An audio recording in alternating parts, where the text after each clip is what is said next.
All right, we have a couple more coming, but we're gonna go ahead and get started. Glad everybody's here. Got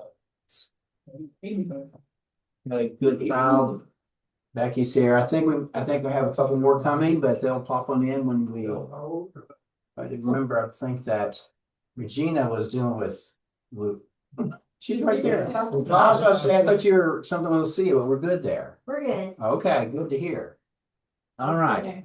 I know Karen's on her way, so we'll have, she's said, I gotta get something to eat, Rodney. All right, well, I'm gonna do this. Let's go open up with some prayer, and then I'm gonna introduce Jeff, and then at this point, whatever Jeff wants us to talk about, and whatever questions you have. That's scary. All right. Well, Lord, thank you for this evening, for what should be an interesting time. We've been studying your word through the guidance of Michael Heiser, and as he's kind of helped us see some of the interesting, stranger, weirder parts of Scripture and how they're actually very important to what you're doing on this earth. Thank you for people who learn stuff and show us stuff, and thank you for Jeff. I pray that you grant him wisdom. Thank you for bringing him in my life and conversations we've had, and maybe a fruitful discussion, and may just lead to further things that we could do in the future. In Jesus' name, amen.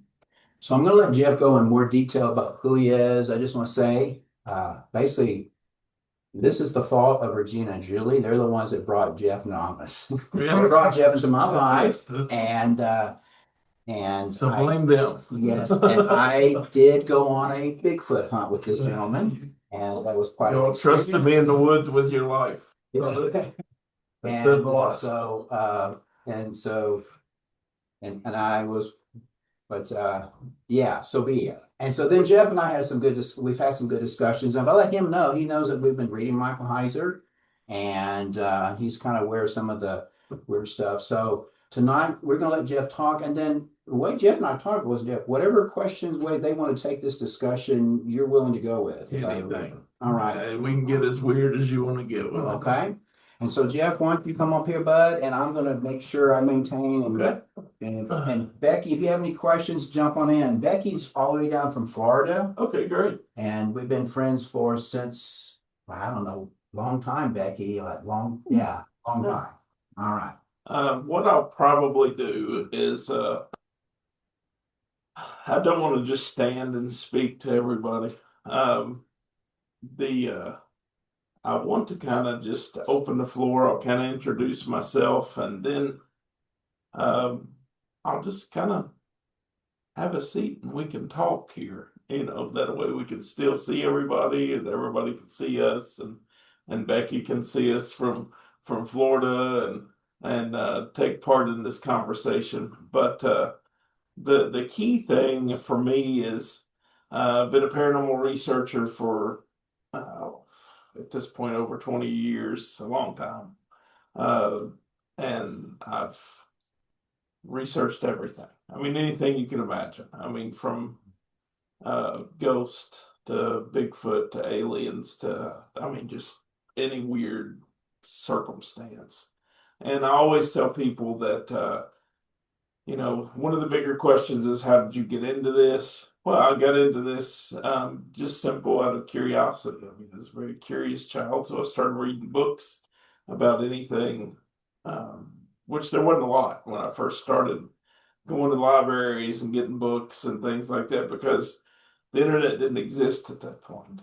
Okay, so you actually had to go get a book. Okay, and a lot of people don't understand what that means. A lot of people are like, oh, the internet didn't exist. No, you had to go get a book and you had to read it. Then I still do the same thing. I like to get a book and I like to read it, because I find research-wise that you get more pure information from a book and not regurgitated information from the internet. The internet, a lot of times now, and what it is now, and when it first started, it was a lot of pure information, but now it's a lot of regurgitated information from one person to the next. So that's I still do that research. I still go get books and I look for books, and I I seek out older books. That's the key is older books, not newer books. Newer books, a lot of times, again, you still get the same old regurgitated information because people think that research is Wikipedia. Okay. People think that research is doing a Google search, which it can help with some things, but you get pure knowledge by opening up an old book. And so I've got books from errors that they're just wealths of knowledge. So I mean that's it. So I mean I would basically hyper focus on one topic, and that's how I got educated on things. And then I have a lot of weird friends across the country that, um, you know, some of them famous, some of them infamous, some of them are way weirder than I am, and that's great. I like to have weird conversations with weird people because you learn weird things. And so I mean, and then I just ask questions, and then I'll ask questions of people and then life experience as well as of doing investigations and doing hands-on stuff and things like that. So that's one thing that I've always been really good at is I'm very open-minded. Okay. Uh, it, that is that is a very key important factor in what I do because if you're not open-minded sometimes then you close yourself off to gaining good knowledge on some things. Now you got to sometimes filter through the knowledge and say, well, this is good and this is not. But uh, I, I would never have thought that I would be sitting in a church speaking to a group. Uh, you know, you can blame Rodney for this, but no, me and Rodney have had some very good conversations, and I'm very, very, very happy that you have a pastor like that because there are so many out there that do not have an open mind. And I think in today's day and age, you have to have an open mind because there are a lot of things going on that they talk about in the government and everything else that, uh, you know, you got to kind of think about this. We don't know where things are here, there, everywhere. I've had the ability to really dig into some things, and I've had the ability to talk to people that have had some very crazy life experiences. And so, I mean, that kind of knowledge is golden because you lose that kind of stuff. Witnesses and firsthand accounts and researchers and I mean, people die every day. So when somebody passes away that has a such a wealth of knowledge, unless somebody's captured that, well, then that goes away as well. Because not everybody is keeping track of this stuff. So it's good to record that, and I think um, historically that's important. You know, um, there's a lot of controversy right now around the Bigfoot topic. There's a lot of controversy around UFOs and aliens. Ghost is it's just kind of hiding back here. Look, they're not talking about me right now, so I'll just kind of sit back here. So but any day anything could happen, and then you discuss that at the next possessed home or whatever could come about tomorrow. So whatever movie or whatever other thing comes about. So one thing that I have done with that, just to kind of give you that knowledge base. Is I've dug deep into a lot of those famous cases and I've known people involved in them. So we can talk about that too if you have questions. But so back to the background, growing up, reading books, weird kid, learning as much as I possibly can. Parents supported that. Um, so then started doing actual investigations and then just branched out from there. And I've been doing that for a long time. I'm retired law enforcement. Did that for 21 years, retired, went back as an investigator for a couple of years, and then I totally gave that up. So my roots are very meticulous investigations. That's kind of where I go from. It's a lot of evidence-based stuff. So that's kind of where I am. I've wrote a book about the Lawrenceburg hauntings. It's on Amazon. You can actually get it from there. I don't have any copies. I usually don't keep copies unless I'm going out somewhere and going to be somewhere for something big, because I just don't keep copies on hand. I sometimes forget that I wrote a book, so I don't really advertise myself as a published author, or, I could go through, trust me, if I put all of my accolades on something, it would fill up the wall very quickly. I've been on television many times. I've been on podcast more than I can say. Every major news outlet in the state I've done something with at some point in time. There's a lot of reporters that have me on speed dial if they need a Halloween story, or they need a Bigfoot story. They're like, well, we know who to contact. So, I've been, I've done, let's see, I've done Talk is Jericho with Chris Jericho, the wrestler. I've been on his show probably more than anybody. I think I've done his show 3 times. Uh, can't remember. He came one time when they were in Lexington, and he got to hang out in the Anderson Hotel, and we did a live podcast from there. So it was kind of fun. But I don't know. It's just my weird life. Currently, am the producer, director, film guy, whatever you want to call it, for the Sons of Appalachia YouTube channel, which that was the Mountain Monsters. Now we've went strictly YouTube. So we produce all of their YouTube content. Documentary filmmaker. I've got 3 of those out. Um, One of them, a couple of them you can find on Amazon. They're not paranormal based, oddly enough. I was shooting a Bigfoot documentary at one time, and then I was just like, it's not really going anywhere. So, it's kind of like when you start a documentary, stuff has to happen really quick, or you just don't get it out. So with the Bigfoot thing, I spent time with a lot of researchers in the state, and I had all of this stuff, but then I was like, it's not really going anywhere. So I just have the footage.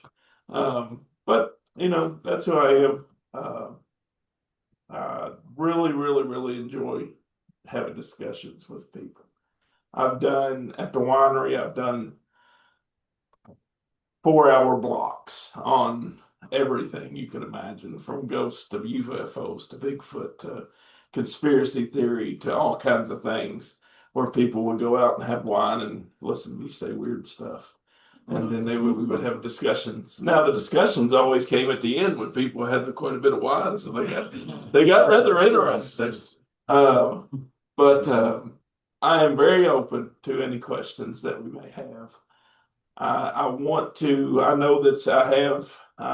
I've started going through the books that you all have been reading, and they're very interesting. And I think I've never really read that author before, but I think that's a very interesting topic, and he's very good at what he does. So I'm intrigued by his take on things. I've read many other books about different things, but I really do like his mind, as far as wrapping his mind around everything. So, um, luckily, you're the last commitment that I have before we have a baby on Monday. So, I was wondering if the very last commitment you are. I was sitting there like fingers crossed because I was in the woods Friday and Saturday night. We were filming, and so I was like, fingers crossed, we're gonna get through this. And then so we got through that, and then I was like, all right, fingers crossed we can get through this. And so things should be fine after today. We can do whatever you want to do. Come on, baby, anytime. So, but it was like we were just hitting plateaus, and I was rolling forward with it. But and then I don't get much of a break. She has the child, and then I hit back on the road in May. So it don't slow down for me. I've got I travel with them anytime they do events. So in May we've got the Smoky Mountain Bigfoot Festival, and then May 16th, I've got to go to Pennhurst Asylum because they're going to be up there. A lot of our clients are going to be up there. So, me and my business partners own a company called Creepy People Management, and we represent all of the TV people in the paranormal world for events, so we book them into events. So we go everywhere with them. So I know everybody that you can think of as far as that goes. I've worked with a lot of them, know them personally, and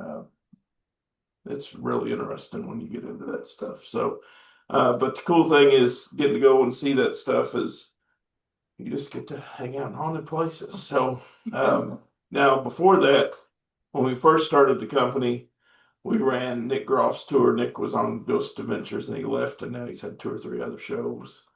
And we traveled the country doing those tours everywhere. Every haunted place, major place you could think of, we've been inside of. Waverly, I've been there more than I'd like to admit. Yeah, tons.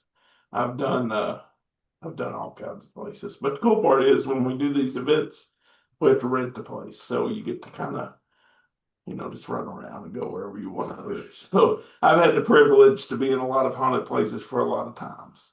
Here in town locally, doing that kind of research, and places would just give me a key and be like, just come and go as you want. So I've spent hundreds of hours in haunted places. So I understand a little more about how things go on sometimes.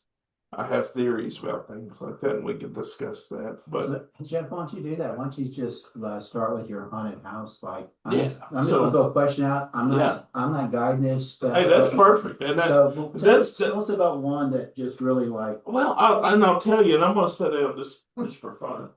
But we'll make sure the camera's adjusted. That's important. Becky, can you see me a little bit? Let me get a little lower. Okay, get a little lower there. You set up All right, we're good. There we go. Yeah. So let's sit down and discuss because I don't want to stand up because whatever. But so my first place. Now, when I started investigating, I took a course in Lexington taught by Patty Starr, and she was an investigator for like 30 years. And she is one of those people in the paranormal world that never really got the credit that she deserved because she was a ghost hunter before it was popular on television. And I got into that world right before that happened. So she had been doing this stuff forever. And she taught a course in Lexington just on basic fundamentals of investigating and paranormal research and that kind of stuff. So it gave you a nice toolkit, I guess. And you weren't just going out there going, well, I guess I'll do this or I'll try this. I mean, I'd tried when I was old enough to drive around to go to reported haunted places, but once you get shot at once or you're like, well, maybe don't do it this way. So Patty's not gotten shot and she's been doing this 30 years. Let's see how she does it. So I took her courses and then I really, she kind of took me under her wing and I was able to go with her everywhere. And so then we investigated a long time, and then we decided to start a convention in Lexington called Scarefest, which still exists to this day. It was sold after that. I left that in 2014, and then we started Nick's tour. But it's just once you get into a place, and I tell a lot of people this, you can't go to one place and investigate one time and call that experience. It is an experience, but you really have no true understanding of a way that place works. Okay, so if I go into a haunted, like if I went to Waverly one time, I've been there a bunch. I've spent more hours in the building than I'd probably want to admit. Probably paid them more money than I'd like to admit because we had to rent the place and we did next tour down there. And we had it for 2 days. So when you have it for 2 days, I mean, it's literally yours. You can do whatever you want with it. And we paid them a lot of money, more than I would like to have paid them, but it's a business for them. But for us, it wasn't a situation where we wanted to go there because it was just a really haunted place. Yes, it's haunted, but it's no more haunted than some of the other locations that you go to. But it's the name, okay? For us, it was about selling tickets. So that's two sides of the fence that I'm on. For me, if we do an event, we have to make money. Okay, if we don't make money, then it's not worth doing an event because you're going to lose money. So, but in doing so, for us, it was always a situation where we wanted to pick a location where we knew that there was activity where the people that were coming would have a good experience. Um, if everybody comes to a place and they pay money, I mean, these places people are coming from all over the world. We had people come from Australia sometimes just to investigate with some of these famous folks that we worked with. But in doing so, if they come to a place and nothing really goes on, then they're going to be like, well, okay, I paid all that money to come from across the world and I had no experience. So we wanted a place, or we looked at places that had consistent activity. Not every place has consistent activity. And what I mean by that is a place like Waverly has consistent activity, but it's so big. I mean, it is literally like it is, well, before they probably added on, it's larger than Frankfurt Hospital, I would say. I mean, it is a hospital. I mean, that's what you got to think about. When you see it on television, it does not give it any type of justice because on television they shoot it all and they show it inside and whatever. But when you're standing there, that's what I tell people all the time. If you're going to go to Waverly or a place like Waverly, don't go there the first time and stay all night. Go there and take a tour and get a feel of the place, and because it is very big. And then you take the tour, you have a little bit of knowledge, and you know where to focus on if you do stay all night. Because it is a huge building. I mean, it's you're just going to roam around and probably get lost. So, you know, with Waverly, is people always ask the question, what's the most haunted location you've been in? What for me, it's not the big ones. I've been in places here in town that has consistent activity, just like the big places on television. I mean, a haunting's a haunting. It's going to happen. It's not going to just be like, you know, this old man appears one time a year in the house. Well, that's easy. You really don't need me to come to your house and say, well, he shows up once a year. I mean, what do you want me to do with him? I mean, you want me to, I mean, should we plan around this? Should we plan a party around his showing? I mean, it's not really something you've got it all figured out. You don't need me. Okay. Um, but I'm having footsteps. Well, footsteps happen. I don't necessarily think that all footsteps in a house are ghosts. I think that's a natural occurrence that happens within a home. And I think that is something that we have not measured scientifically, but could if we really worked on it. Because you got to look in Kentucky, and I say this a lot of times. I have actually found that a lot of your more haunted places exist in humid locations, places with high humidity. Okay, let's go through this. Charleston, South Carolina, Savannah, Georgia, Louisiana, Kentucky. Okay, places like that. Now let's list down the haunted places that these. Kentucky has tons of haunted locations that are very famous. Waverly Hills, Bobby Mackey's, um, Anderson Hotel here. I don't know, Octagon Hall, Perryville Battlefield. You see what I'm saying? I mean, there are places that have been, written about over and over and over again. But we'll talk about the humidity again. But I've found that you can measure this activity if you're really careful with it. But a lot of people are not in these locations long enough to do that. They may come in, take a 2-hour tour at Waverly. Oh, it's haunted. I heard stuff happen down there. So you're saying the humidity could be a big reason. I think that things that's a being trigger. heard that aren't I think that's a trigger. So make sure I come back and we talk about those conditions because those matter in my opinion. I've found sometimes in the wintertime, you're just sitting there looking around. Unless that the location has climate control. Okay. Now, if you're in a place like the Anderson Hotel, it don't have heat and air or so in the wintertime, it was really cold. Waverly, it's really cold.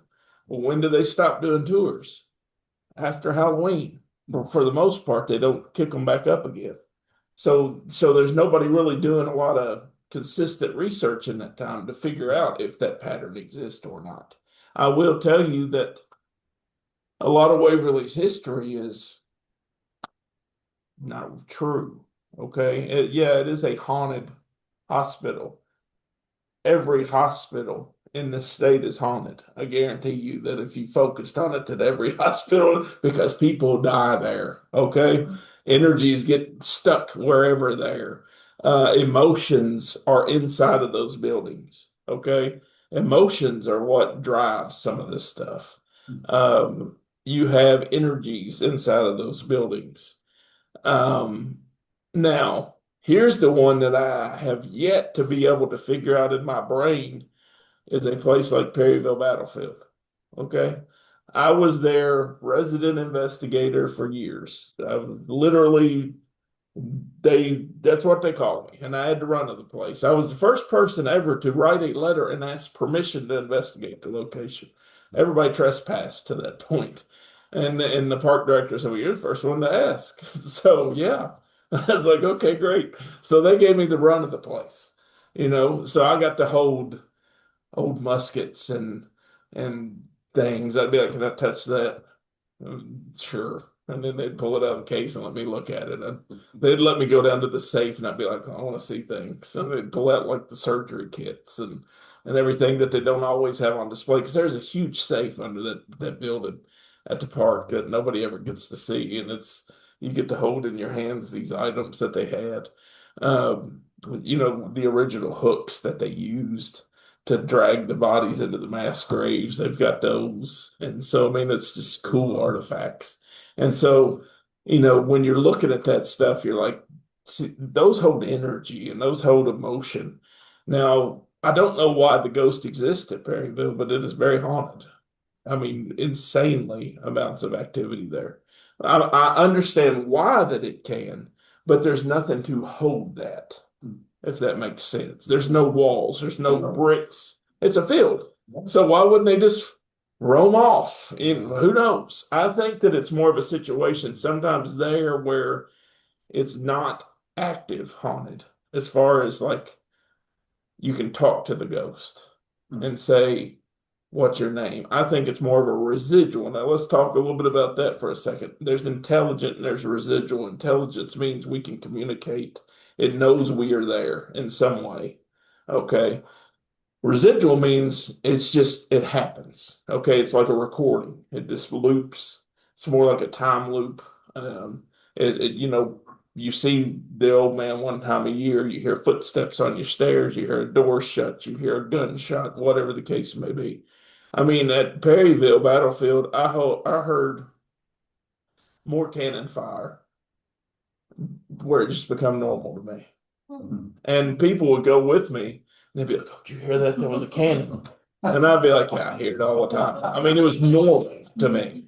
As strange as that sounds, it was normal to me because you knew it was a cannon and not a shotgun because you could almost feel the percussion from that cannon.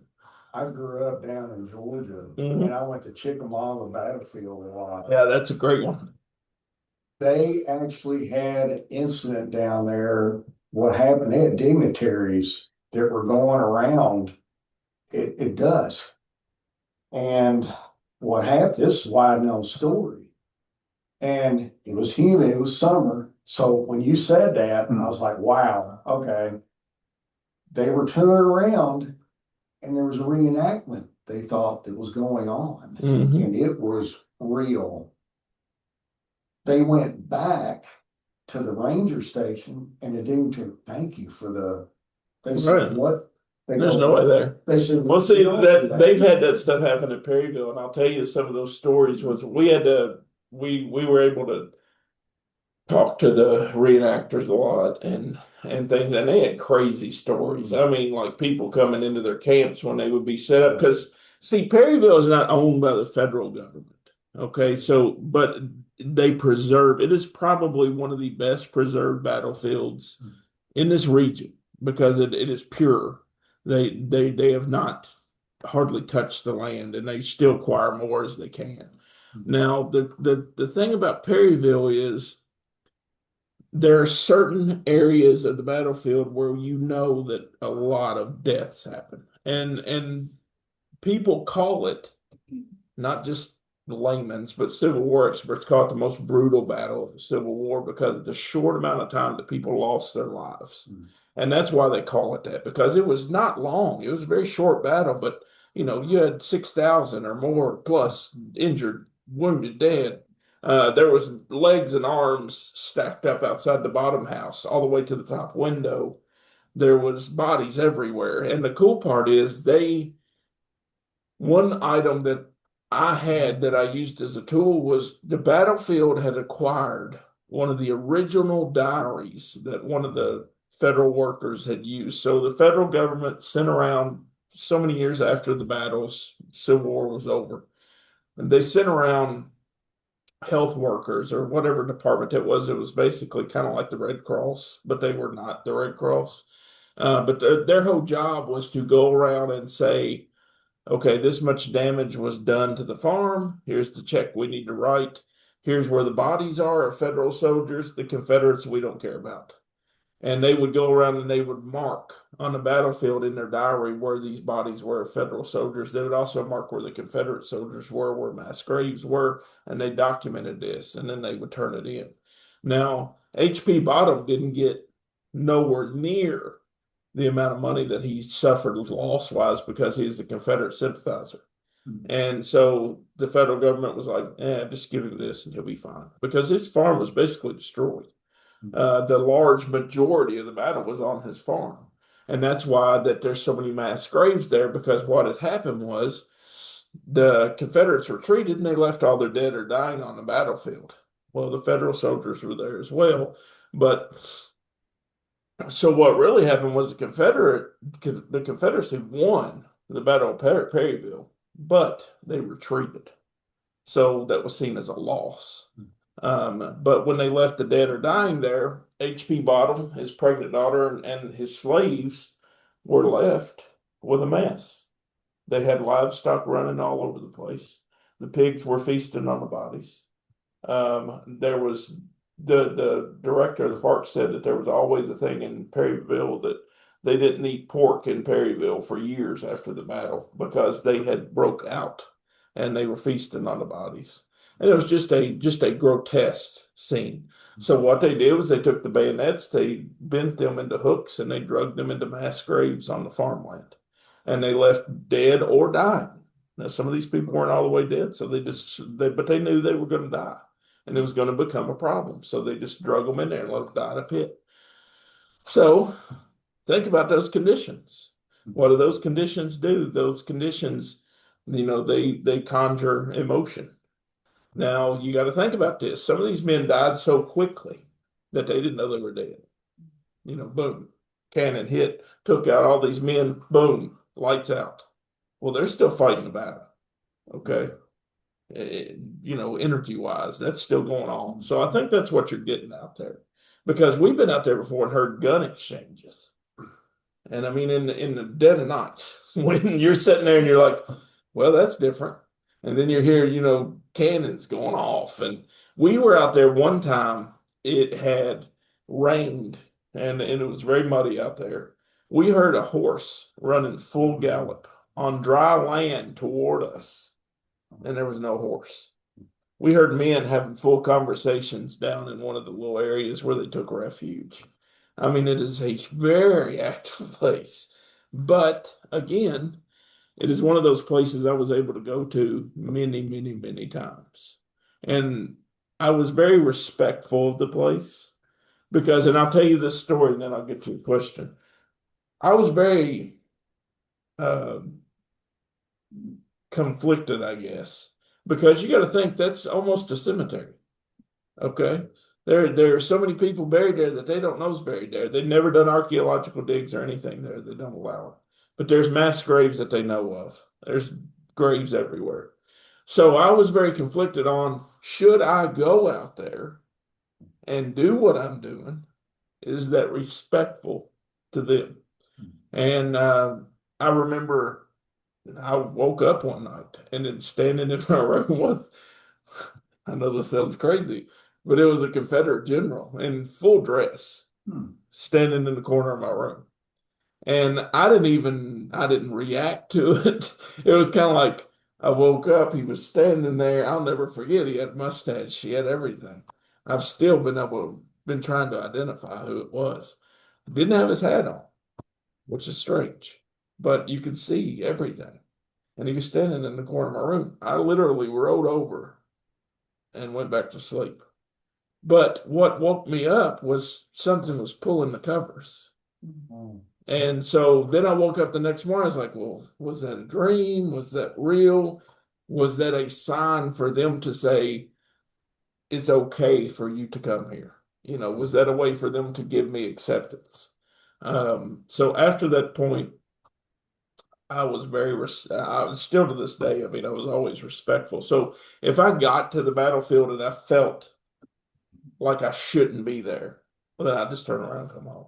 Because I almost took that as a sign on now's not the time. So, it wasn't about just going out there and looking for the dead and saying, I'm gonna find somebody to tell me hello today. It's you gotta remember that every person in theory that we go and we do these investigations with, they were us at one time. Okay. They were alive. They were a person. They had a family. They had thoughts and feelings. And it's not just a thrill seeking experience.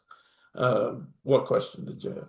You were saying that you hear sounds. I know when they have the reenactment, I live out near the parkway just past Four Roses. Mm-hmm.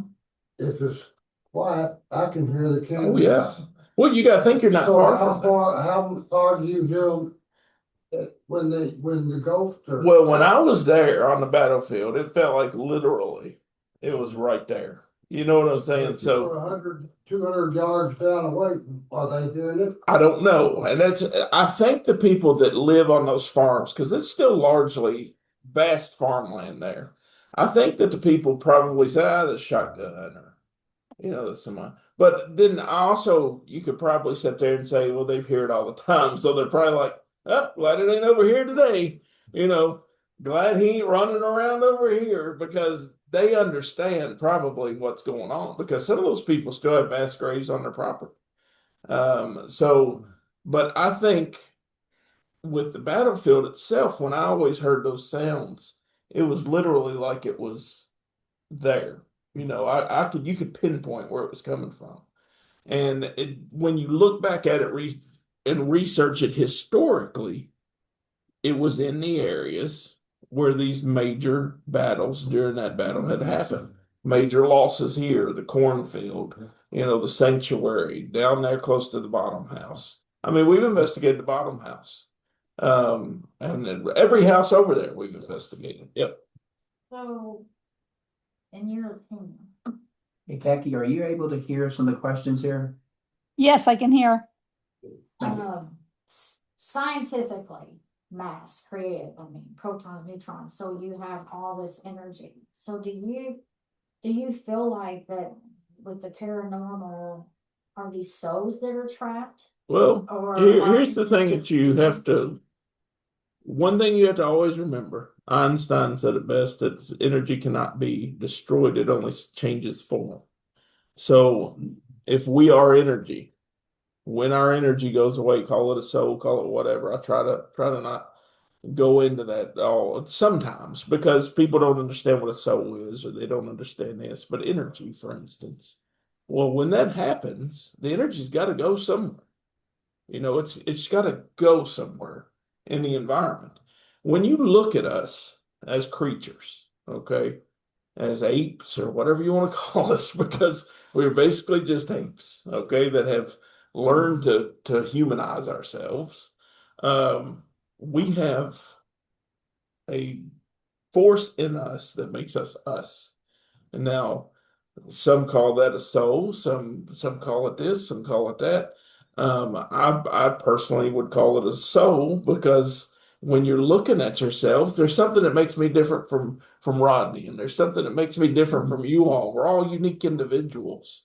Now, some people hold on to that when they die, and some people sometimes misunderstand what that is. So I've been to other hauntings where, you just have somebody that's grumpy. Okay. And a ghost, I guess, probably don't have the best of days sometimes. You got to think, if you're sitting here in a house from the 1800s that you maybe have built, and now you've got these, morons that come into your home and decided to paint it pink or do whatever they do with it, you're sitting there looking around going, what are they doing to my home?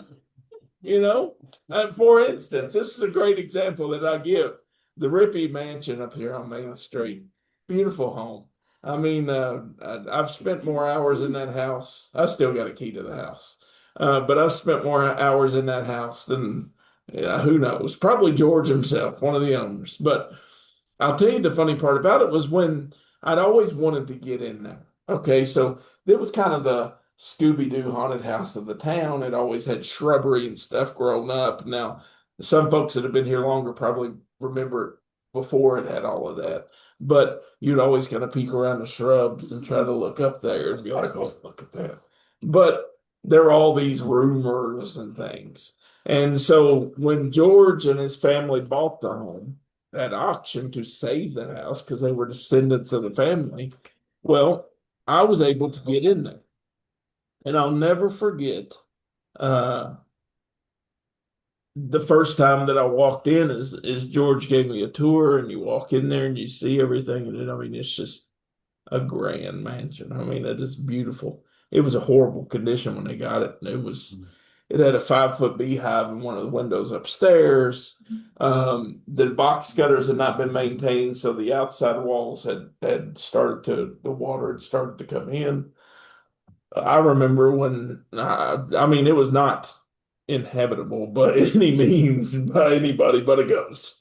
Um, but I remember that George basically gave me a key, and he was like, just come anytime you want, just let me know. And here's the alarm code. And. So I basically got into a routine. If George was going to be out of town or something, I would check on the house or whatever the case is. So I got a very, almost a love for the home.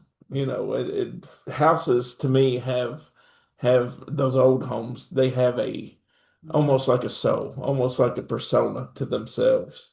And I think that house is just something else. Now, the first time I was in there, I was looking for any secret passages or anything like that because you never know. I mean, what's around. I will say that there are so many rumors with the house that I heard as a child, and one of those was that they had the slave chains were still in the basement of the house. Well, this house was built in 1888, so that was well after slavery. So if they were chaining people in the basement, that was not legal. Okay, I never found any proof of that. There's no tunnels that run across Main Street. That was one thing I heard. I've been underneath about every building on Main Street and all of those old mansions for the most part.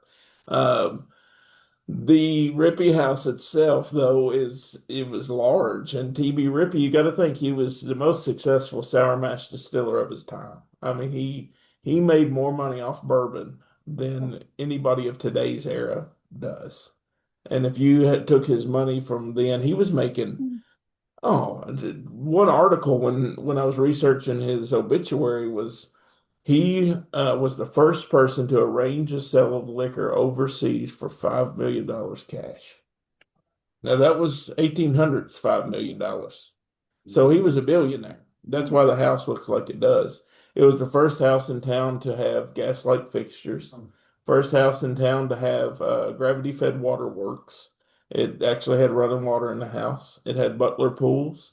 It had an intercom system, so you could little trumpets. There's still one that still exists. You could open it up and whistle or blow into them, and it would signal the butler or the kitchen, and they would come and service whoever. It was the first house in town with closets. Not every house had closets, and and their closets are huge in that house. But it was just a grand mansion. I mean, he showed off his money. He was, and people of those era like that, they were like celebrities. So the newspapers would write about when they went here or there, and you was able to read about all of that. But he passed away in 1902 at the Kellogg's Wellness Sanitarium in Battle Creek, Michigan, of a stomach ailment, which today they would have probably fixed, whatever it was. And they put his body on a train. They brought it back and they had his funeral in the house.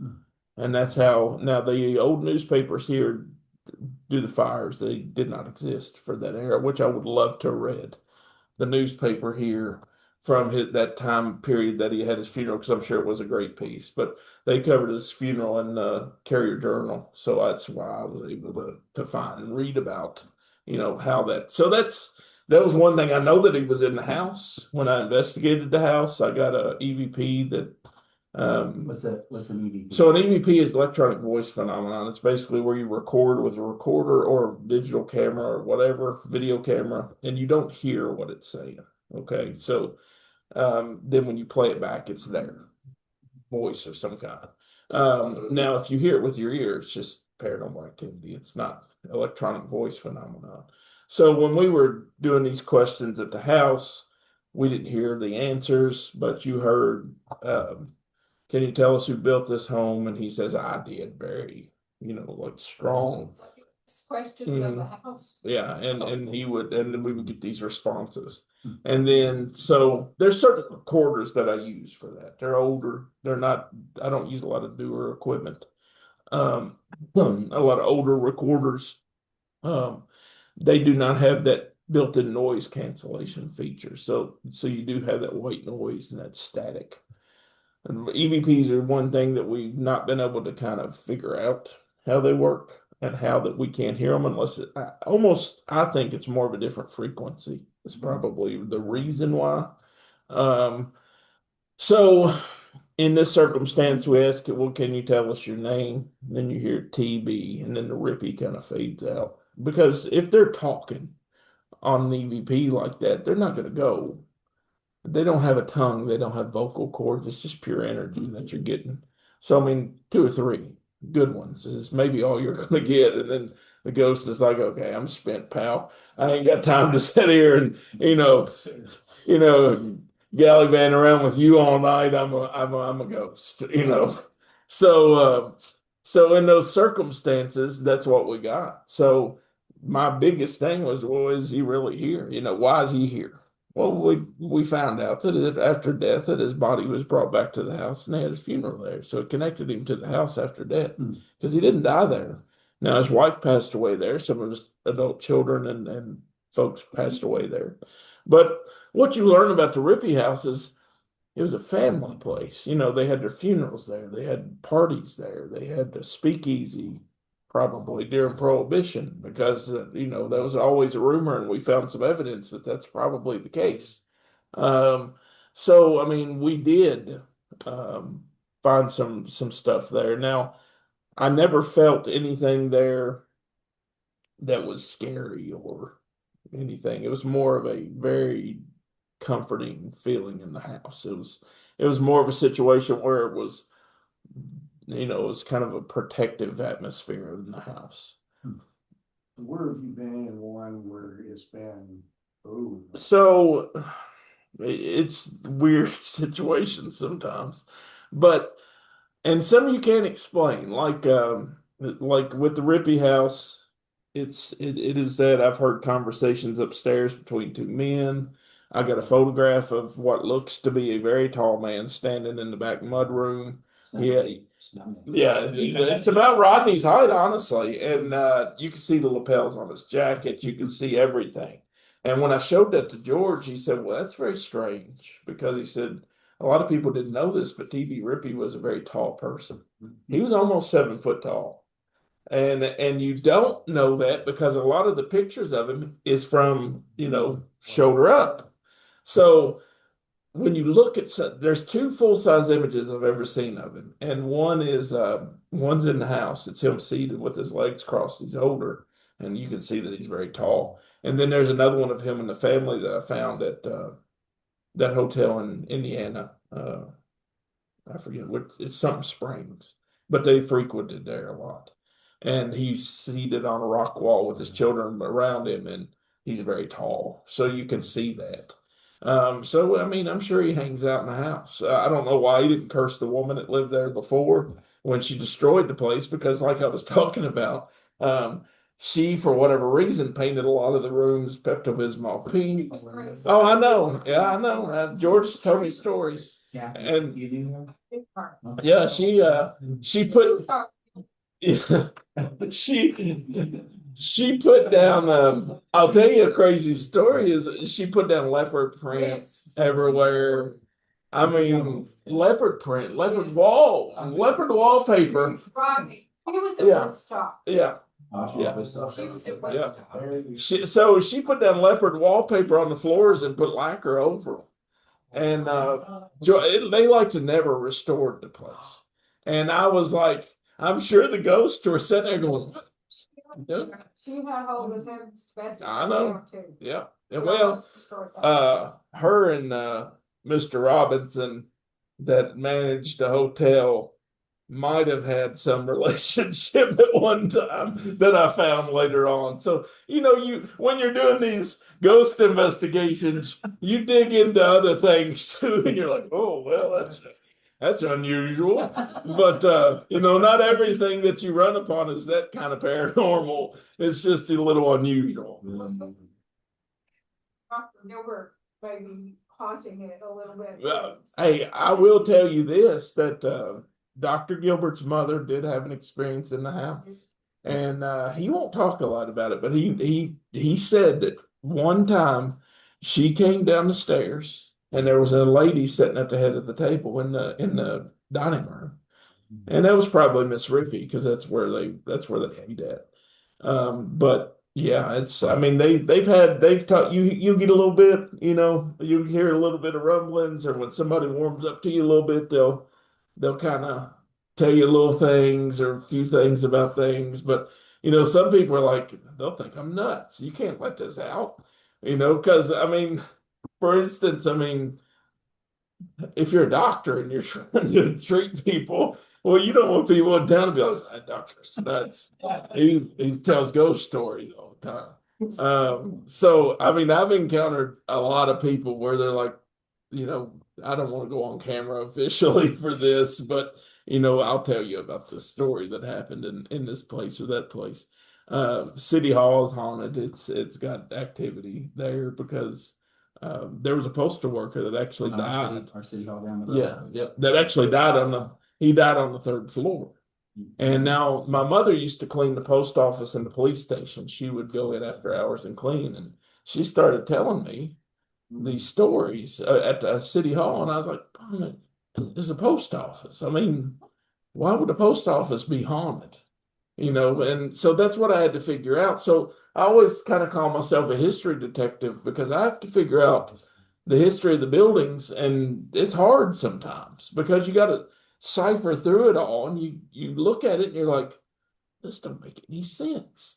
But then you got to try to dig through and be like, oh, well, that makes sense now. So at the post office, she started to hear footsteps and things. And and then my father was with her before he passed away one night, just because it was dark, it was later. And he seen a man go up the spiral staircase wearing dress shoes and everything. So he thought maybe the mayor had come in or something after a meeting. There's nobody in the building. And so as I started to research, you couldn't find a whole lot. Well, I talked to the people that owned the post office building before they sold it to the city. There was a small group of investors that bought the building, and they had done some research because they had stuff going on in there when they was empty. And they found that there was a postal worker that died on the third floor. He was a rural mail carrier back in the days of horse and buggy. And what it was they had a small locker room up on the third floor where the rural postal carriers could freshen up before they went home, because you got to think they've been riding behind a horse all day. So I'm sure that they weren't fresh. So I mean, they were like, and people sometimes didn't have running water, so I guess that the federal government wanted to make sure that they could freshen up before they went home. Well, he died of a heart attack, in the area that was the locker room, and that's where some of this activity was going on. Now, other things that went on in there were, just, but it was almost like it started at a certain point of the year. It would run for a few months, then nothing again. So and I said I would love to know when he died, because I wonder if it's not around that time period and then all of a sudden it's gone again. Yep. But you were talking like the Rippey place.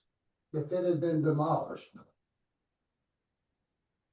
would just that lot I don't know. still And I'll tell you this, there's theories about this. There's some theories that they go to the closest structure. Okay, if there are ghosts there, but I don't know that. I don't know that that's a fact. I've never seen proof of that. I've never seen proof that we've torn down this building so then it goes here. I've never seen proof of that. I almost think that maybe they just go away. There's nothing holding them. And that's why I think that a lot of these haunted buildings, there has to be something to the part of a structure. A structure is keeping them, for whatever reason, here. And I don't necessarily think it's their soul. I think it's energy. I think it's a part of energy. I don't think it's necessarily the entire person. You know what I'm saying? Because, I mean, think about it. If somebody passes away, grandparent, whoever, in a home that you live in now or was living in, well, they don't always hang around. You know what I'm saying? You don't always have that ability to do that. So have you found any reason why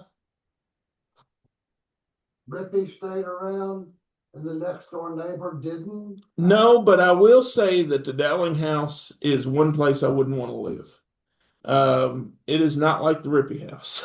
So now everybody that's been there has not had that experience. I don't know if the current homeowners have had any experiences. I haven't got to talk to them, but I will tell you this. I would not live inside the Dowling house just off of my experience. It was a funeral home for decades, to the point where when the Lions Club used to do haunted houses, they did one there, and they found a vat of human fluids in the basement that they had to have the people come in and remove, the authorities, whoever it was, because I mean they didn't get rid of stuff like they should have probably back then. But I will say this: I've had the privilege to investigate that place a couple of times. To my knowledge, I'm probably the only person to investigate that place, because you hear rumors, oh, it's haunted, it's this, it's that. And then when you go in there, we were in there a couple of nights, and it has some things going on. Now, I will tell you, when it was a bed and breakfast, they took uh, the kitchen where they fixed all the meals was the old embalming room. So they took and they converted that old embalming room into the kitchen. It still had the big old door where they used to roll the gurneys in, and you could still, now the sink that they used was not the sink that they used on the bodies. That was in the closet, because they would open. Yeah, it was still there because you could see where the gurney, where the thing used to be. But they did at least not use the same sink. But I mean, it's a nice kitchen. Why wouldn't you use that? It's nice in there. But when we were investigating that place, we smelled fresh flowers in the building. We heard men talking in the back of the building. We heard sounds, and you would hear doors opening and shutting. You would hear footsteps. I mean, the place is so many floors, and you would just hear noises throughout the place. Well, I mean, you don't know if it's something or not, but it sounds very unnerving when you're in there in the dark and you're hearing this going on up here. We had a curtain, and I've got the picture somewhere. You can see the curtain rod, curtains on the window. And we go back through there. I don't investigate with a large group of people. It was only like 3 or 4 of us. We were all together, just kind of there. We came back through. The curtain, rod and curtain, was off the window and leaned up in the corner of the room. Now, there's nobody else in that house. we were together. There's nobody that could have done that. You wouldn't needed a ladder because those windows are so tall. And the curtain rod and curtain was off the window and just propped up in the corner. So I was like, all right. I was like, okay then. But and then the fellow that bought the house and redid it and worked on it, I don't think he ever reported any activity because George knew him. The family now hopefully don't have any activity because they got a small child. So I mean, hopefully that's all for whatever reason just not happening. But I mean, it's a beautiful home. It's nowhere near the Rippey mansion because the Dowlings didn't make it much money. But they still had enough to make it, a grand place. They said that the Rippies and the Dowlings would compete, and whenever they would have success in their business, they would add on to the house. So and there are newspaper articles that talked about the Rippies are doing this, the Rippies are doing that. And, now you in front of the Rippey house, the pillars out front with the TBR on the front, that's original. He had that put in 1898. He had the fence put in and his initials in concrete. So he was constantly working on the house. So Jim, But would you say that a really good paranormal researcher, they have to be able to have a love for history? somebody does. Yeah, you got to be. I mean, if you're going, and this is the one thing that I start with any investigation, is I start with, let's look at the history of whatever, because that's going to matter. That's going to become relevant really quickly. Why is your place haunted? And it's not just like the movies where it's like, oh, there's a ghost in this house, and I don't know what's happening, and it's terrifying me. Well, no, that's not how it works. Okay, there has to be a reason behind the haunting. Either you've went to an antique shop and brought in something maybe you shouldn't have, and now all of a sudden the organ's playing at night, or whatever. I always tell people you can get haunted. The other ways of just having an old house or somebody die in the house, or maybe your house is built on a grave that you don't know about. People aren't always careful with those kind of things. I know, for instance, the bus garage parking lot, it's built on a cemetery. They never moved those graves. I've only found that cemetery documented on one old hand-drawn map from probably the early 1900s. A lot of people don't even know there's graves under there. So if you look at the bus garage parking lot, if you're looking straight at it, over in the left back corner, that's where the cemetery was supposedly at. Yeah. Oh, the school built on top of it too. Yeah. So it's dates prior to that. It was only documented on a map that was hand drawn, and I've seen from the 1900s where it actually showed the Galt House, which was a stagecoach stop. It burnt down, and then they built the post office. So, and that's could be some reason why there's some activity at the city hall too. But where city hall sits, there used to be a stagecoach stop called the Galt Hotel, and it has no relation to the one in Louisville. It's just a name. It was the Galt family. The Galt family cemetery used to be back in that corner where the bus garage is, and it was a small plot. So I'm sure. I mean, back then they were just like, just knock them down. I mean, the middle school, when there were graves there, still are, but there were 3, I think, graves. When I remember when I was younger, we'd ride bikes through that field, and the 3 graves are not where they were. So, and I know there was no movement of bodies. So I remember when they were building the middle school, they just kind of bulldozed everything over, and then they set them back up whenever the construction was over. So there's bodies under the middle school.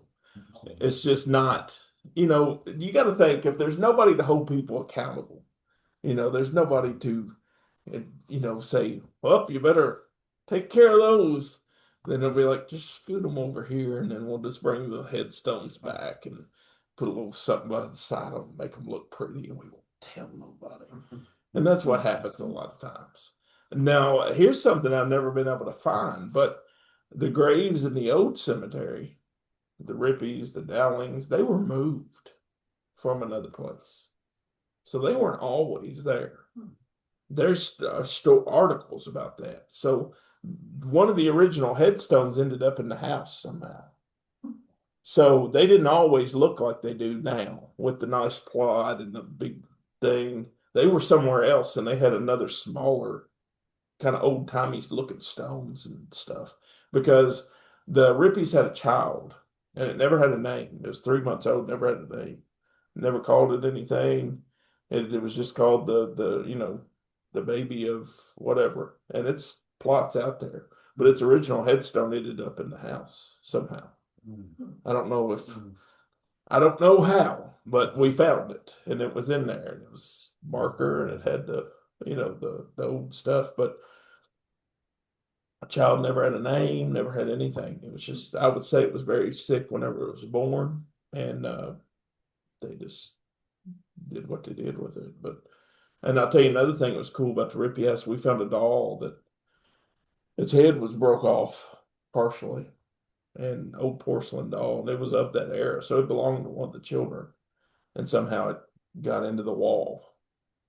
But it was, it was always, and it had something attached to it. Jeff, would you talk a little bit more about that? Mhm. Before I ask that question, do you guys have other questions that go different directions anyway? Hey, we go any direction you want. Because I want to throw, because we were in the Heiser's book, we talked a little bit about this, about how in the ancient world, they would they would create a wooden idol, and then they would do a ceremony of like opening up and invite their evil spirit to enter it. And you mentioned something about how stuff. Yeah. So talk about that in your experience. Yeah, so with the doll, I have several different meters that I've used. I don't use a lot now. I have people that investigate with me that buy all the latest equipment and I'll play with it and see what it does. But you notice sometimes that not only places can be haunted, but objects can be haunted as well. Now, not every object is haunted, but you can't really say what could be haunted. I've seen things with activity that you wouldn't normally think about. Okay. I've seen things that you would obviously think about that were haunted. So, the weird thing about haunted objects is I always tell people be very careful at antique places and what you bring into your homes because you don't know uh, what could be. I've investigated places and like there was a situation. Chip Coffey is a good friend of mine. He's psychic medium, been on TV everywhere. And he was doing a thing in Louisville, one of his show things where he reads people, and I went and hung out with him. And there was a lady that came up. She said, "Listen, there's this home in Indiana. Some young couple have a child. She's probably 3 or 4, and they were having a lot of activity in their house. They couldn't move because they just bought this home, so they were kind of stuck."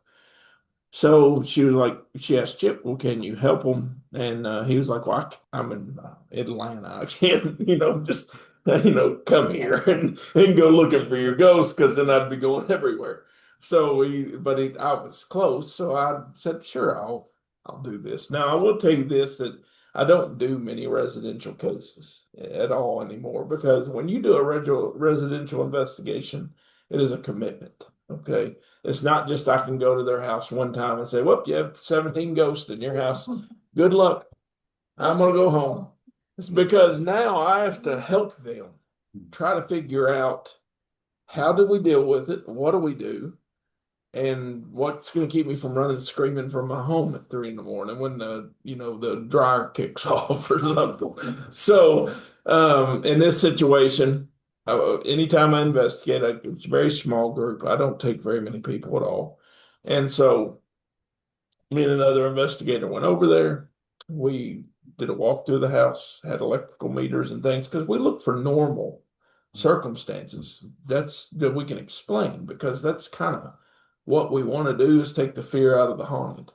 And so, we looked around, big old circuit breaker box in the kids' room, you know, I guess could be one source of fear and then, that the kids having because EMFs, electromagnetic fields, if they're high, they will cause that. They will cause paranoia and anxiety, and it's just because it's electricity. It's high volumes of that being put out.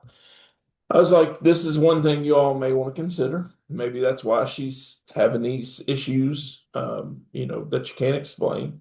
And then when we went to the basement of the house, they had bought the house, lady had passed away, not in the home, but lady had passed away, the family had sold the house. So I went to the basement of the house, empty, but there was fluorescent lights under there. And whenever you turn the fluorescent lights downstairs on, well, the EMFs upstairs raise because it's fluorescent lighting. So I told him, I was like, that could be another source of your all's anxiety and kind of weird feelings.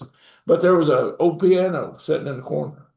And I was like, well, where's that from? They said it belonged to the lady that died. Her family didn't want to move it because it was in the basement of the house. So y'all want this old piano? Well, sure, we'll take this piano. So I told them, and they were like, well, we hear you do, we've heard it ding a couple times, at nighttime. I was like, well, okay, there you go. There's your problem. It's piano. You got a piano. The woman still hangs out because she probably played the piano a lot. It meant a lot to her. It had meaning to her. She wouldn't have had it. I was like, it's nothing to be afraid of. I said, I think a lot of your problems are yourself and environmental things. And then, I said, don't relate everything to being a ghost. So not every little knock and every little noise and every little this, it's not, don't say, well, that's the ghost, because it's probably not. I said, I think you have a low level of paranormal activity that your mind makes bigger. I said, nothing's here is going to hurt you. It's fine. Now, the reason why they were so amped up is because there was a paranormal group out of Louisville that had went and done an investigation of the house, and they had saw like 7 orbs and pictures, and they said, "Oh, shit, this house is infested." I said, "No, you probably need to vacuum. See if that takes care of your orb problem, and if it don't, then maybe dust a little more." But I said, "I'm sure that you'll find that the orbs will go away." Thankfully. Cameras nowadays are not aligned the way they used to be, and we don't get as many orbs as you used to be. Now, that's not saying there's not true spirit orbs or glowing balls of light, because I've seen some with my eyes. They do exist. It happens. It's a phenomenon, but it's not as common as people think it is. So, there's some folks that be like, look at this. I've got grandma on my photograph. No, honey, that's dust. I promise you that's not your grandmother appearing as a ball of light. Now, a true orb emits a light. You can literally see this with your eyes. You don't need a camera or any special equipment. And I've seen them. I mean, you see them, they'll zip around or they'll be sitting there. But it's not as common as people make it. I've seen them in the woods. Down there where I took you all, I've seen them in the woods. But it's just a phenomenon that happens. I can't explain it. But in that circumstance, I had to maintain contact with that family. And I said, just call me. I'll have something happen. Call me anytime, any hour. Call me. If something starts to happen, we'll walk through it together. And I had them keep a journal about when the activity happens. That's one of the first things I do with the residential cases. I'll have the family keep a journal. This happened at this time. This happened at this time. That way I can look at that and see if there's a pattern. I'm like, everything's happening around this time. Well, what happens at this time? Maybe they have water heater kicks on. Maybe, who knows? It could be anything you want to look for natural occurrences. And then once you've explained everything, anything that's left, then that's what's paranormal. It's anything above the normal. So that's what we do when we do residential cases. Now, I've investigated other residential places where I went into a duplex here in town, and I won't name where it is because God forbid somebody's rented it, but it was absolutely infested with demonic activity. But I think it is a circumstance where the homeowner had invited it in. It wasn't the duplex, it was the house, it was the place where she had brought it in. And so that's one thing I tell people all the time. The only time I will usually ever do a case like that is if there's a small child involved. Adults, you're on your own. Just contact the priest, contact Rodney. I'll go with him if I need to. But hey, they're the clergy. They are fully equipped. I'm just going to go in and document it and be like, contact the clergy because I'm not equipped to deal with this. Yeah. Chaplain. Uh-huh. And I had to contact Robbie with them. This was so weird. I had no idea. That's my scapegoat, is, you know. A patient who said that there was a ghost that was sexually assaulting him. And That's happened a lot. we set up a video camera and asked me if I wanted to see it, and I said absolutely. Absolutely not. But they also said they had like somebody sitting in their windowsill, they had somebody on their back porch. Their house was very, very, very, very new, just built within the last like 2 or 3 Well, years. that comes a situation a lot of times where the grounds could be haunted. So what I do in those circumstances is I'll research the ground, the land that it used to be on. He also talked a lot about these snakes that probed his butthole. And that could be a situation where it was mental illness. So what I usually do in those, and trust me, I've heard it all. What I usually do in those circumstances, let's get you to a psychologist. Once they tell me that we're good, then I'll come back in and we'll go forward. We just covered all the bases, did we? Yeah. Oh, it's the truth. The doctor ended up upping his Seroquel, and There you go. the snakes went away. Snakes went away. The ghosts were still hanging out, still assaulted. But I will tell you, I have been contacted by a lot of people, and I have looked into about every haunting that you could ever imagine. And I will tell you that, you know, the whole situation of what she's talking about that's not uncommon. That's actually could be signs of demonic activity. And that's what you got to be careful of. Now, the house I was talking about here in town, the duplex. Well, the duplex, anytime I go to any place like that, I have very stern conversations with them. And the conversations I have is, we're going to find out everything about your house. I'm going to look in every part of your home. So if there's anything you got to hide, just be very upfront with me because I'm going to find it all. You know, don't try to tuck it away here, or don't try to put it in the garage, or don't try to do this, because I want to know what I'm getting into because I've got to figure this out. And so in that circumstance, what I'll usually do, I'll have them leave. So they leave the house because I want to see how the house acts when they're not there. Okay? So if they're not there and nothing's going on, then now we're going to figure out what's happening. Why is this going on? One thing that happened there, when we pulled up to the house, I remember we thought there was people inside. And they weren't home. And we thought somebody was in there. You could see somebody moving around. Well, I was like, well, that's unusual. Because I always go into a place, and John Zaffis is the nephew of Ed and Lorraine Warren. He's, you know, investigated more cases like that than I ever would want to do. But one thing that John always said was they know you're coming before you get there if it is one of those true demonic cases. So he said, prepare yourself, protect yourself. Yeah. I've got to talk to Lorraine on the phone. Now Annabelle, I'll get to see her in May. She's going to be at Penhurst, so I'll get to see her and play better and whatever. But you know, it's just, you know, I respect that item. It's to be respected because of what it is. We'll talk about that in a second because we're headed down that path. But in this case, what happened was when we got there, I'm telling you, we thought somebody was in the house because there was stuff movement in there. So we were like, okay, that's unusual. So then the homeowner got there and we went in. Now, my first rule, the child cannot be in the house while we're doing this. Because whatever, if it is truly something in there, it could attack anybody in the house at any time. Because you don't know it's kind of like going into a house with a rattlesnake and you're like, I'm going to be poking it. So everybody just get up on the couch and, you know, if it takes off towards you, just run. Because that's kind of what you're doing. So in this circumstances, we started to investigate. And started to look around. It's a very small duplex, 2 bedrooms, kitchen, living room. I'll never forget the layout of the house.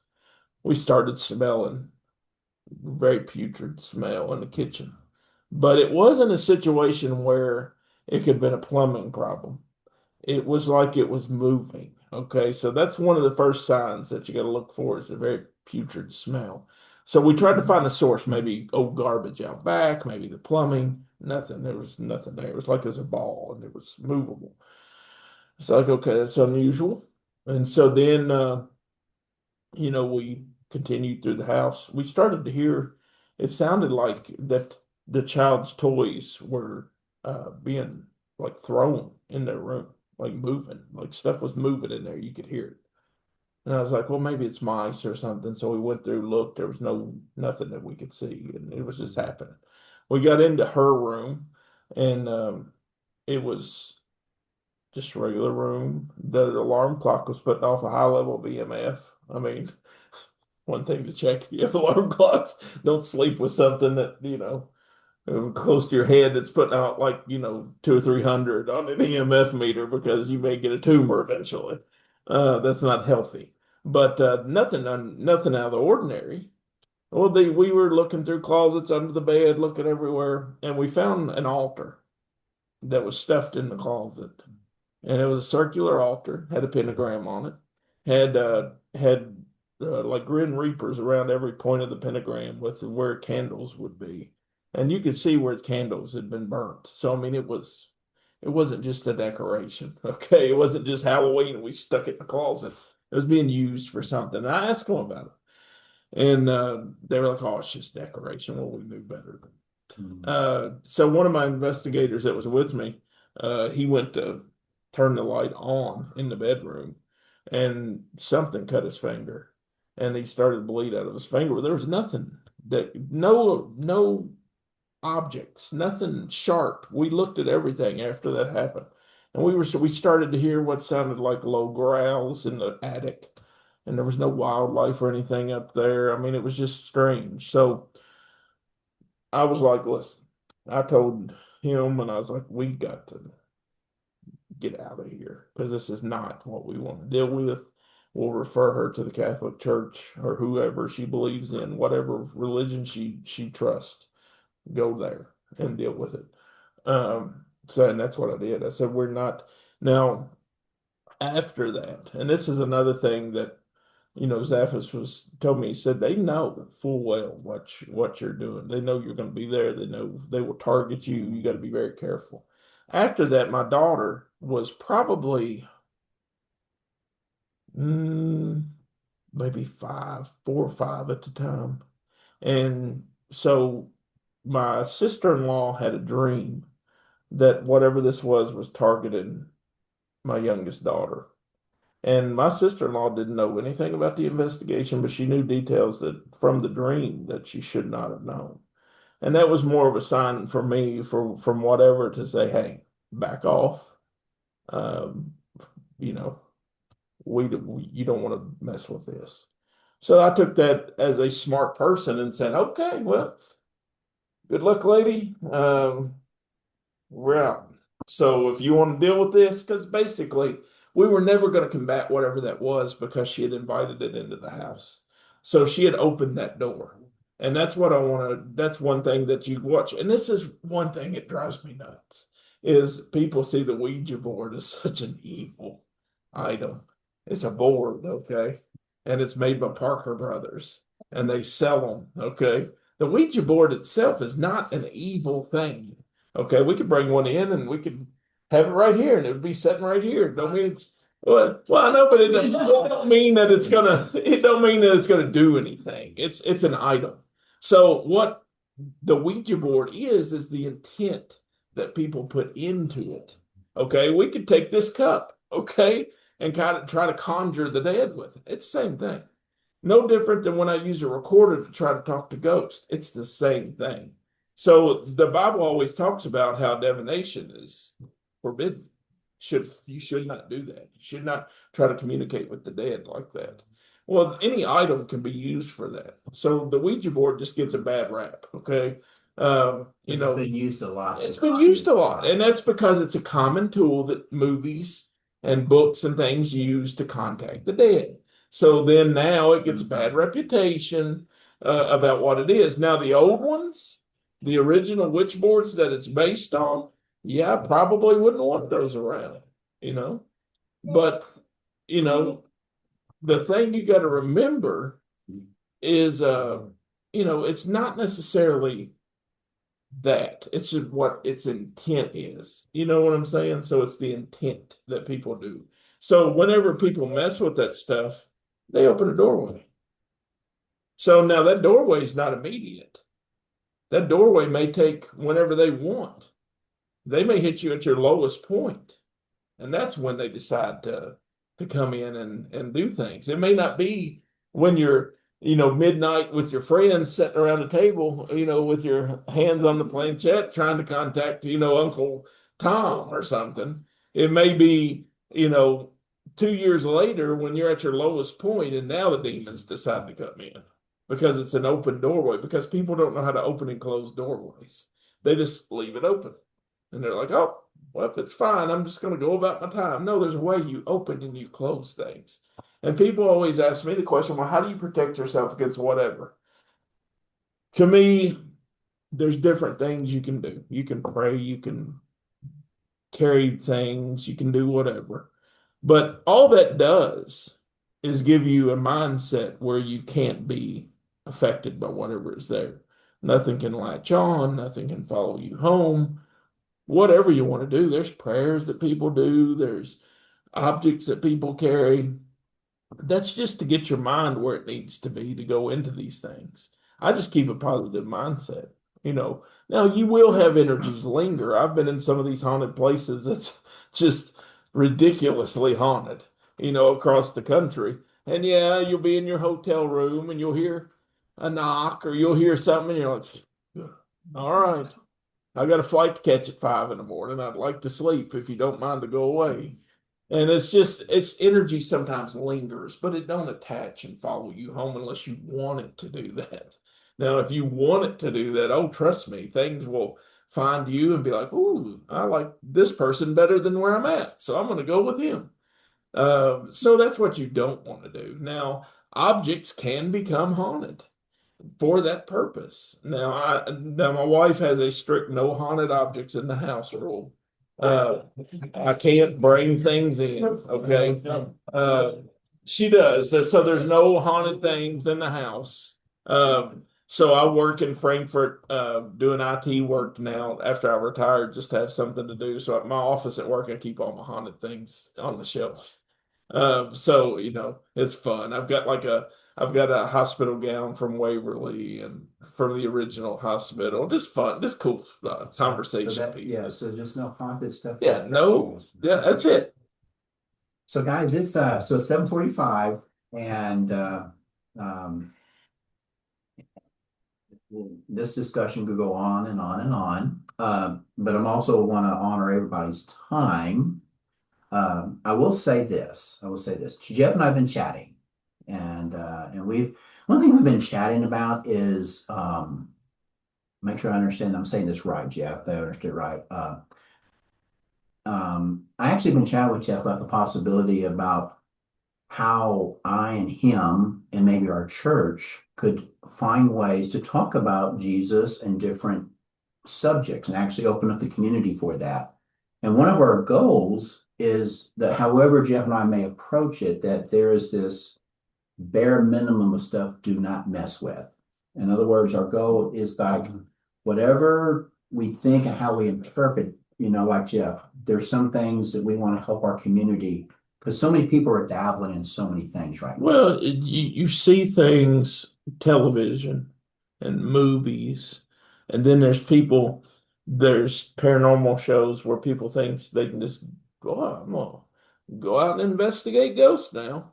And they don't understand the dangers of the other side of things. And I think a lot of times that you get people going places they shouldn't. It's almost like, well, I see war on TV, so I'm going to go fight the war. You know what I'm saying? It's you're not ready for that. You have people that, and then people are like, I'd love to see a demon.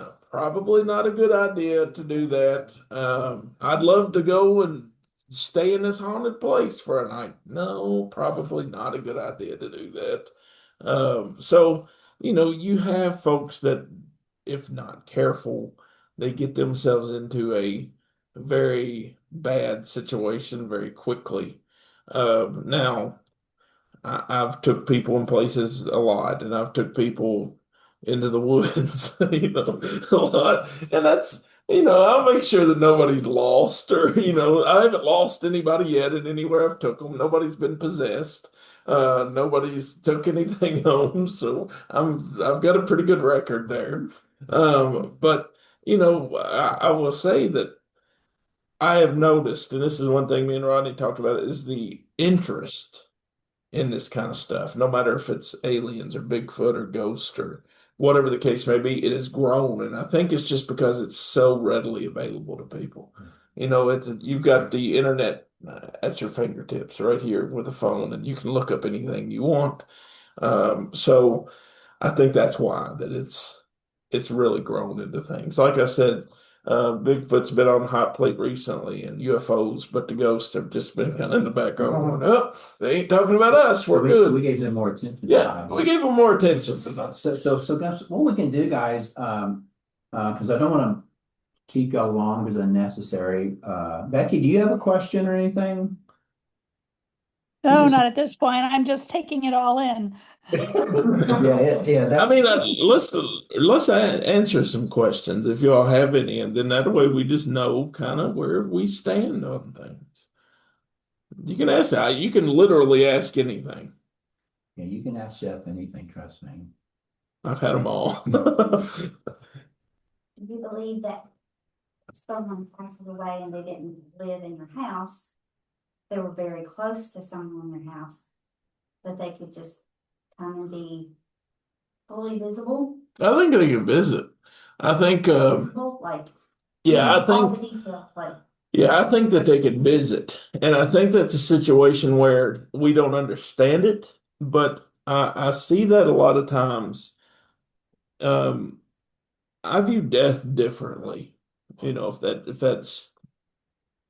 you can kind of understand that, because like, no, it's not that you still don't miss people. When you look at grief, okay, when you really look at it, America and their funeral traditions and the way they handle death is different than other parts of the world. Other parts of the world, it's celebrated, and it's big parties, and oh, they're gone and whatever. In America, it's a bad thing.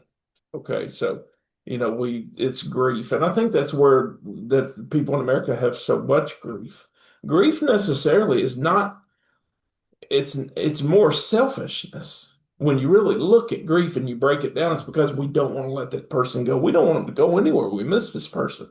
So that's where grief comes in, and we put a lot of energy into that.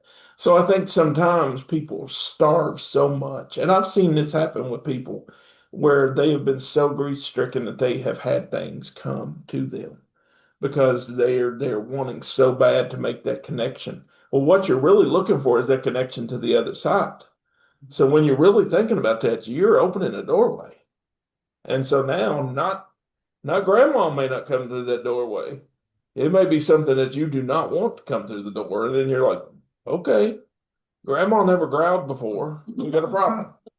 But I think there are visitations. And I always tell people when people pass away, watch for dreams. Most times they will come to you in a dream, and it will be more realistic than you ever thought. And there's usually emotion attached to it. And that's when you can really tell visitations. A lot of times they'll come to you, and I'll tell you why I think they come in dreams is because it's not necessarily a dream, but it's you're in that dream-like state. Mm-hmm. So you can write that off as a dream. You can say it was a dream. But think about this. If grandma walked into your living room when you're sitting there watching television, you'll be like, oh my, grandma, what are you doing here? It's going to scare you. Well, they don't necessarily want to scare you. So I think that's where the dream state comes in. I think we're in a different state when we're trying to go to sleep or we're in deep sleep. And when you look at sleep in general, it's weird. Okay.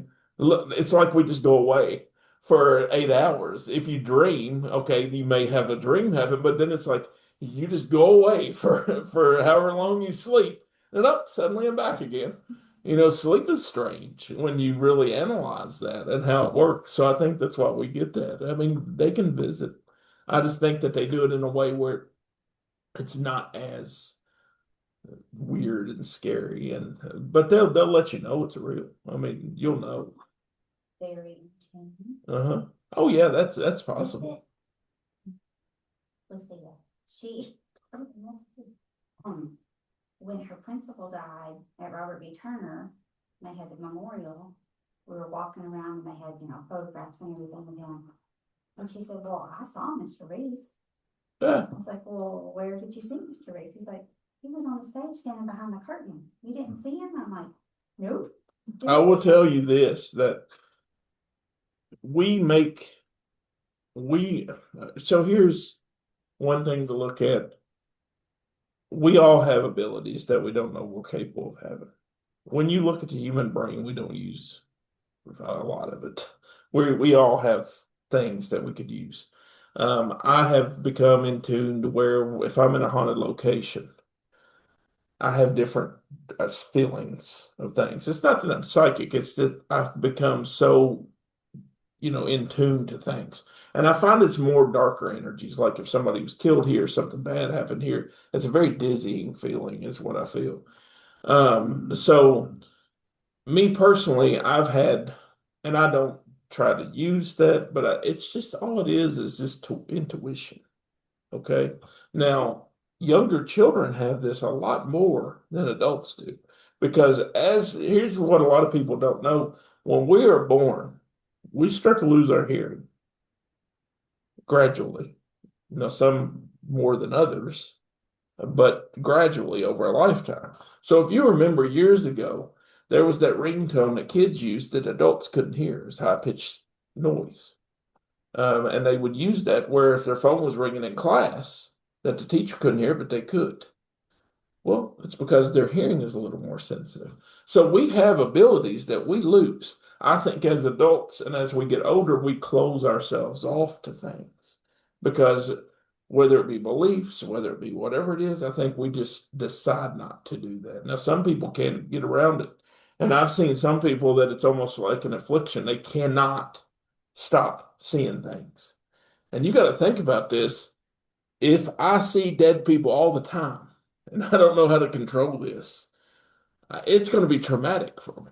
And I honestly think that some people that have schizophrenia, okay, or are diagnosed with mental illnesses, maybe don't have as much mental illness as we think they do. It's just that it's better to control this with medication. We medicate people quickly when sometimes back in the day it was a gift. So you got to kind of filter through that kind of stuff. Yep. That was my question I had.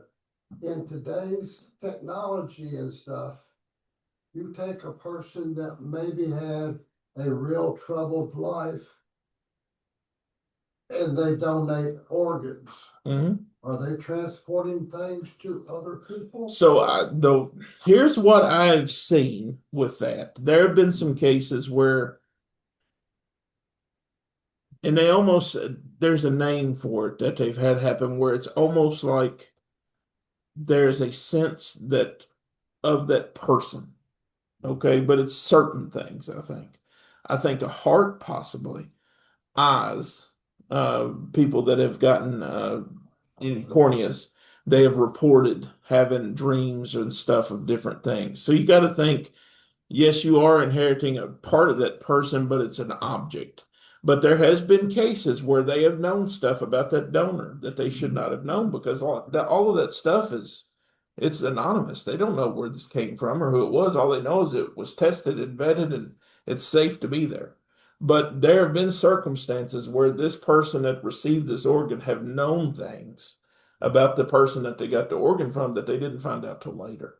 So, I mean, you kind of got to weigh that in sometimes. So we are heavily interconnected more than we ever imagined. I think so. So many different. Well, guys, I want to keep this going, but let's do this so that let's do this. Let's close with, we're going to say the Lord's Prayer, because anytime we talk about a subject like this, we need to end it with the declaration of who Jesus is and just cleanse off any emotional stuff, as we would say. And then we'll close it down. If you guys just want to hang around, is that not a game plan, Becky? Does that sound okay?